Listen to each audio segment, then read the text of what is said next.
Hey, and welcome to Sunday into Monday for Monday, the 1st of June. We are officially in June, which is just crazy to think about. Every time we hit the beginning of the next month, it just feels like that previous month just flew by. So here we are in June, ready to go. And so yesterday, if you were with us, we started a new sermon series entitled One Another. It's Not About You.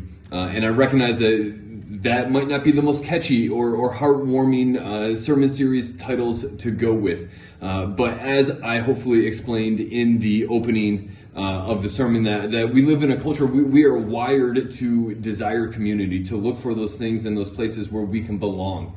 That's how God created us to be. And yet at the same time, within that, He has called the church to be a community, to be that place that cares for one another in a deeper way, in a bigger way than anything that the world can offer. And so it's important for us to reflect on that and say, are we living up to that? Are we doing what Scripture has commanded us to do and encouraged us to do, and how we can be a light in the darkness into our communities, into our places of work by reflecting what God has called us to be.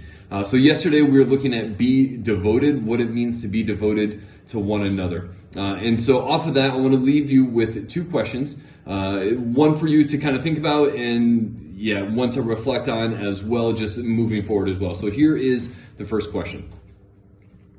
Can you identify your spiritual gifts? And if so, how are you currently using them to bless and build up others at Westlake Church? If you're not serving, what's one step you can take this week to begin?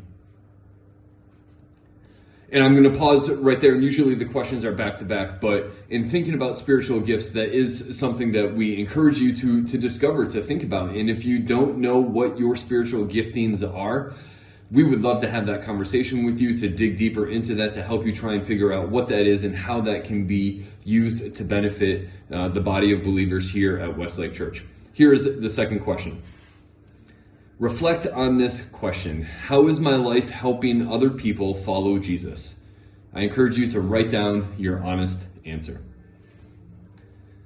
As always, thanks for tuning in and checking out these videos. I hope that it helps you take what we talked about on Sunday into Monday as you're headed off to work, as you're at work, as you're going through your week, interacting with those in your family, those in your neighborhood, and wherever you may be. May God use you and bless you throughout this week. We look forward to seeing you throughout the week and next week as we continue this sermon series. See you around.